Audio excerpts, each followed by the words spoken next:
अंगद जी की पत्नी ने कहा कि देखिए आप चाहे जो कीजिए पर मेरी भक्ति में विघ्न मत डालिएगा। अंगद जी इतना प्रेम करते थे अपनी पत्नी से, बोले देवी तुम चाहे कथा सुनो, कीर्तन सुनो, तुम जो चाहो वो करो, हम तुमको कभी नहीं रोकेंगे, पर हमसे मत कहना कि तुम भी सुनो। पत्नी भी कभी पति से नहीं बोलती थी कि आप चलिए कथा में सत्संग कीजिए। वो अपना राजपाट संभालते थे, एक राजा के यहाँ पर मंत्री थे, सब अपना देखते थे। वो पत्नी रोज कथा सुनना, कीर्तन में जाना सब करती थी। एकादशी का दिन तो एक महापुरुष थे, उन्होंने ऐसा नियम बनाया कि हर एकादशी को किसी वैष्णव के घर पर ही सत्संग होता था, और उसमें वैष्णवों की लाइन लग जाती थी कि अगला हमें कौन सी एकादशी मिलेगी। तो अंगद जी की पत्नी भी सोचती तो थी कि सबके यहाँ संत जन जाते हैं, कभी ऐसा अवसर मिले मेरे घर भी सत्संग हो, संत जन पधारें। मुझे तो याद नहीं है पर महाराज जी से सुना है मैंने, वारी जाऊं रे बलिहारी जाऊं रे, वारी जाऊं रे, मुझे आता नहीं भाई, बजाना नहीं, ना कटेगी।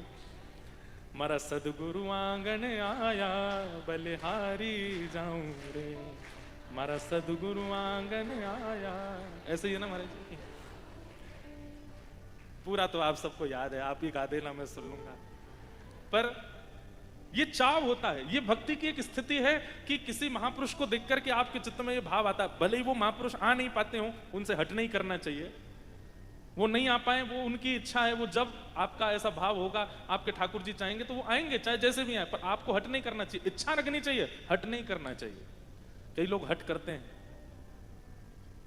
एक जगह महाराज जी अभी कथा थी तो वहां के एक वैष्णव आए, महाराज जी मेरे घर आओ। मैंने कहा हम कैसे आए, सब जगह का बन गया क्रम, यहाँ जाना वहां जाना, गौशाला।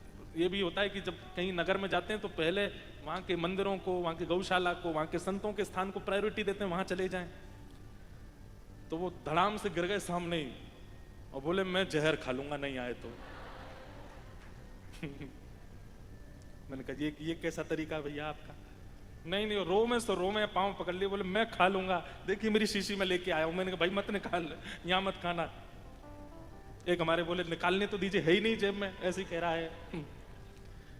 हट नहीं करना चाहिए, इच्छा रखनी चाहिए, भाव रखना चाहिए, खूब व्याकुल होना चाहिए कि हमारे घर महापुरुष पधारे हैं, पर हट नहीं करना चाहिए, उनके पीछे पड़ जाए। निवेदन कर दो, फिर उनकी इच्छा। हाँ, समय समय पर निवेदन करो, आपकी स्वेच्छा, आप जब अनुकूल लगे आइएगा, पर हट नहीं।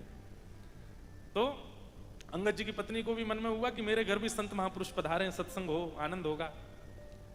संतों से निवेदन किया तो संतों ने कहा ठीक है, तो अगले महीने की उस एकादशी पर हम आपके यहाँ आएंगे। वो तो इतनी प्रसन्न हो गई, अभी से लग गई तैयारियों में। अंगद जी सुबह चले जाते थे, शाम को आते थे लौट करके। वो एकादशी का दिन आया, खूब सारे संत पधारे, वैष्णव पधारे, कथा कीर्तन चल रहा है, घर का वातावरण किसी तीर्थ से कम नहीं लग रहा था। और अंगद जी की पत्नी इतनी भाव में आ गई, वो तो जब से संत आए तब से रो ही रही है, उसके नेत्र सजल हो रहे, उसको लग रहा साक्षात ठाकुर जी मेरे यहाँ आ गए। तभी अंगद जी का आगमन होता है। अंगद जी ने आकर के देखा, उछल उछल करके वैष्णव कीर्तन में नृत्य कर रहे हैं और महापुरुष बैठ करके बढ़िया कीर्तन सुना रहे हैं, और खूब सारे संत महापुरुष सब बैठे हैं, कुछ प्रसादी सिद्ध कर रहे हैं, कुछ ठाकुर जी का श्रृंगार कर रहे हैं, और सब चल रहा है क्रम, पूरा घर का रूपरेखा ही बदल गई। अंगद जी ने आकर के तुरंत वहां चिल्लाना शुरू कर दिया, और जाकर के महाराज 2-3 चीजें फेंक दी, क्रोध में भर गए। बोले तुमने अपना आश्रम समझ रखा है, मेरा घर है, ये क्या यहाँ पर ये ताम तंबूरा बजा रहे हो, उछल उछल के नाच रहे हो?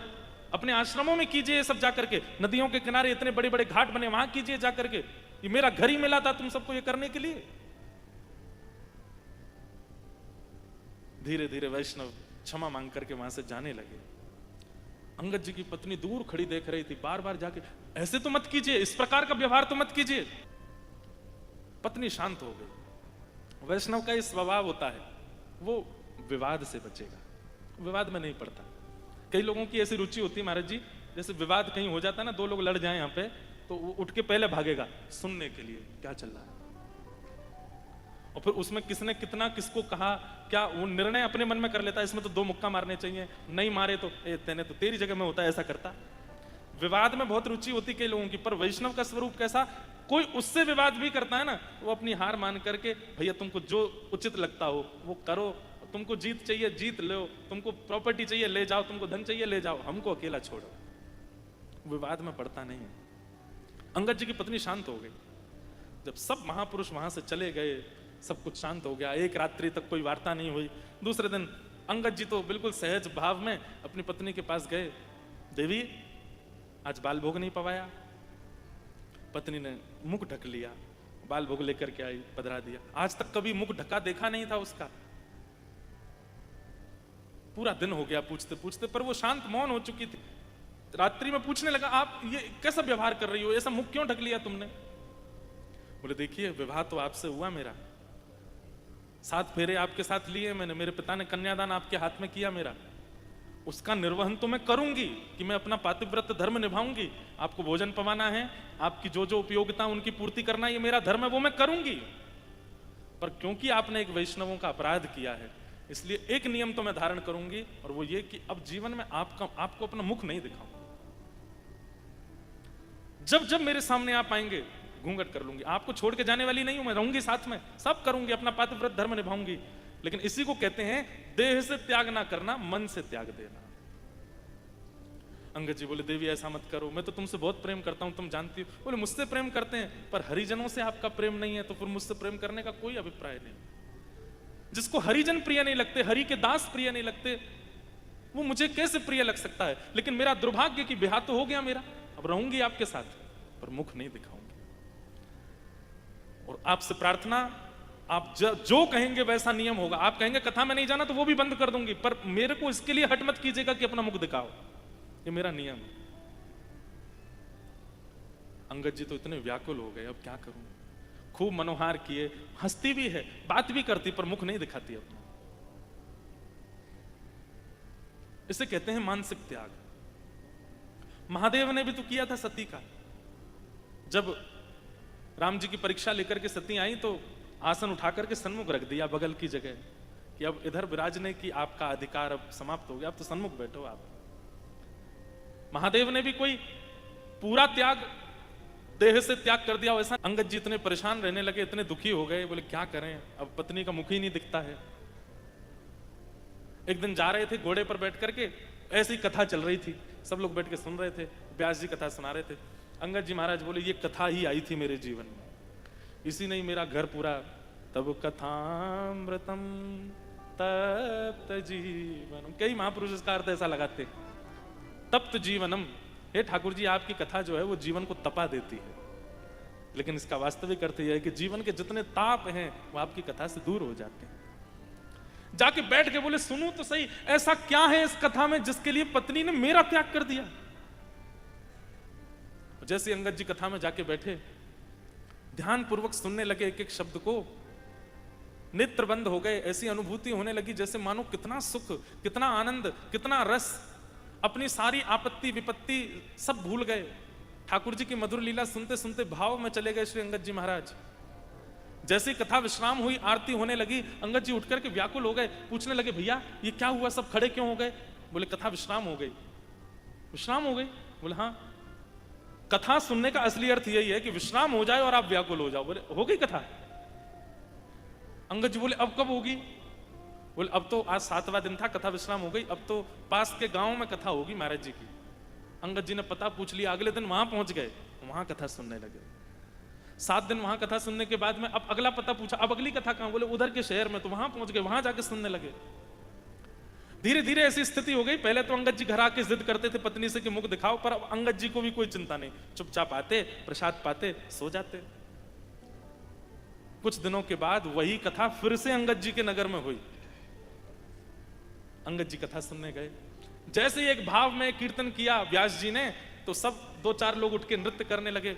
अंगद जी महाराज खड़े हो गए, नेत्रों से अविरल अश्रुधार और उर्ध्वबाहु होकर के जब कीर्तन में नृत्य करने लगे, सब देखने लगे उनको। तभी वहीं आगे बैठी थी अंगद जी की पत्नी। दोनों को ही नहीं पता था कि कथा सुनते हैं दोनों। अंगद जी को तो पता था कि पत्नी जाती है, पर पत्नी को नहीं पता था कि अंगद जी को भी चाव लगा है कथा सुनने का। तो जब कोई नृत्य करता है, सबकी दृष्टि पड़ती है ना, तो अंगद जी की पत्नी ने ऐसे देखा कौन नृत्य कर रहा है, और जैसे ही देखा,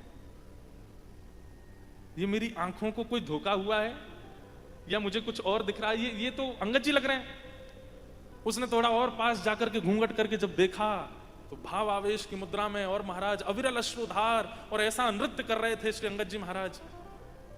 पत्नी समझ गई ये एक दिन की कथा से नहीं हो सकता और ये आडंबर भी नहीं हो सकता कि मुझे रिझाने के लिए कर रहे हो। समझ गए। तहकीकात की 2-4 लोगों से पूछा कि ये कौन है, बोले अरे ये तो बड़े अच्छे भक्त हैं, हर कथा में पहुंचते हैं। पत्नी बोली तभी मैं कहूं रात्रि में आजकल बहुत विलंब से आते हैं, मैं भी पूछती नहीं थी, लेकिन ये कथा सुनने जाते हैं। आज अंगद जी की पत्नी घर पहुंची, पूरा घर सजाया, सुंदर दिए लगाए, बाहर चौका किया, उस पर रंगोली बनाई, बढ़िया सुंदर घर में सामग्री आदि सिद्ध करके सब तैयार किया। अंगद जी महाराज जैसे ही आए, पत्नी घूंघट ऊपर करके खड़ी थी द्वार पे, हाथ में आरती का थाल लेके। अंगद जी दूर से ही बोल पड़े, देवी तुमने आज घूंघट नहीं किया, मैंने नीचे नजर कर लिया, घूंघट कर लो मैं तब आऊं। अंगद जी की पत्नी बोली अब घूंघट की आवश्यकता नहीं। क्यों? बोले मुख तब मोड़ा था जब आप हरि विमुख थे, पर आप जब हरिजनों के संगी हो गए हो, अब आपसे मुख कैसे छुपा सकती। ये है त्याग। और ये त्याग वाला हरिजनों के, हरि विमुखों के त्याग वाला परहेज तो सबको करना है। नवदा भक्ति के एक एक परहेज अलग अलग होंगे, पर ये वाला परहेज तो 9 भक्ति में चलेगा। तजोरे मन हरि विमुख खो संग। और उसके बाद पता है क्या हुआ? अंगद जी घर आए, पत्नी से बोले, पत्नी बोली अब देख लीजिए मुझे जी भर के, 9 महीना हो गए आपने हमको देखा नहीं, अब तो देख लो। अंगद जी बोले देवी अब मेरी देखने की इच्छा खत्म हो गई अब तो श्याम सुंदर से नेत्र लड़ गए हैं, अब तो कथा ने ऐसा मुख मोड़ लिया है ठाकुर जी की ओर कि अब उनकी सुंदरता के आगे कोई सुंदर नहीं लगता, अब तो केवल उनको देखने का चाव है। अंगद जी की पत्नी तो भाव विह्वल हो गई कि बोले मैंने तो ऐसी उम्मीद ही नहीं की थी कि मेरे पति कभी ऐसे हो जाएंगे। तो कभी कभी हरिजनों का इस प्रकार चतुराई से त्याग कीजिए कि उनको आभास भी हो जाए कि उन्होंने कुछ किया है और आप उनका संग भी ना छोड़ो। कभी कभी ऐसे त्याग से भी उनके चित्त में परिवर्तन आ जाता है, उनके चित्त में